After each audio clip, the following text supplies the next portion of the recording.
Patrick Haggerty here, Basin Youth for Christ. We're going to continue our journey through John in John chapter 4. And in John's gospel, John loves to highlight individual encounters that Jesus had with people. And in this entire chapter, it's Jesus' encounter with a single woman, a woman who's not even a Jew, a Samaritan woman at the well. And we're going to pick it up in John chapter 4, verse 4, and it says this. Now, Jesus had to go through Samaria. So he came to a town in Samaria called Sychar, and near the plot of ground Jacob had given to his son Joseph. And Jacob's well was there. And Jesus, tired as he was from the journey, sat down by the well. It was about noon. When a Samaritan woman came to draw water, Jesus said to her, "Will you give me a drink?" His disciples had gone into the town to buy food. The Samaritan woman said to him, "You are a Jew. I'm a Samaritan woman. How can you ask me for a drink?" For Jews did not have associations with Samaritans. And Jesus answered her, "If you knew the gift of God, and who it is that asks you for a drink, you would have asked him, and he would have given you living water."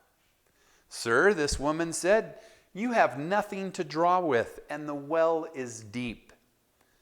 Where can you get this living water? Are you greater than our father Jacob, who gave us the well and drank from it himself, as did also his sons and his livestock?" Then Jesus answered, "Everyone who drinks this water will be thirsty again.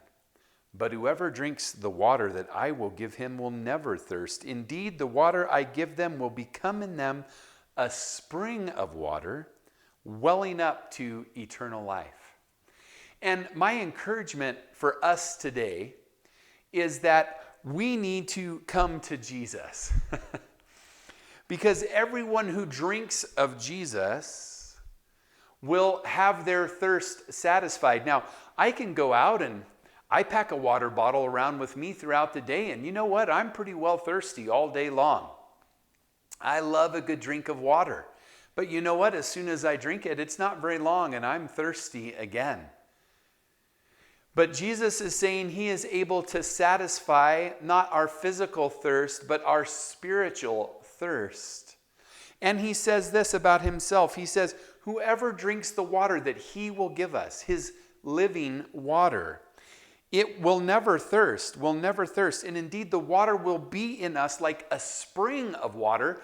And that's where we get this term living water from in the Bible. It's in reference to spring water, water that just continues to gush up out of the ground.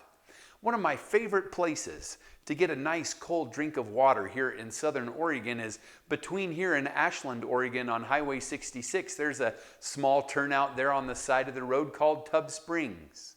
And you can pull over there, and it's a great spot to take out your water bottle and you can fill it up. And it doesn't matter if you go there in the wintertime or the summertime or the springtime or the fall time. It doesn't matter whether it's been a good water year or a bad water year. Guess what's happening at Tub Springs?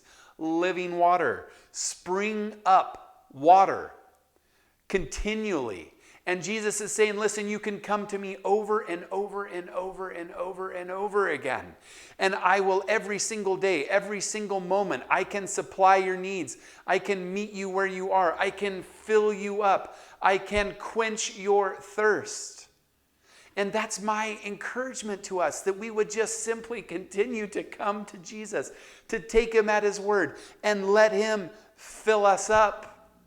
He is a never-ending supply. May the Lord bless you. Let's come to Jesus. Let's ask him to fill us up, and he will. God bless you.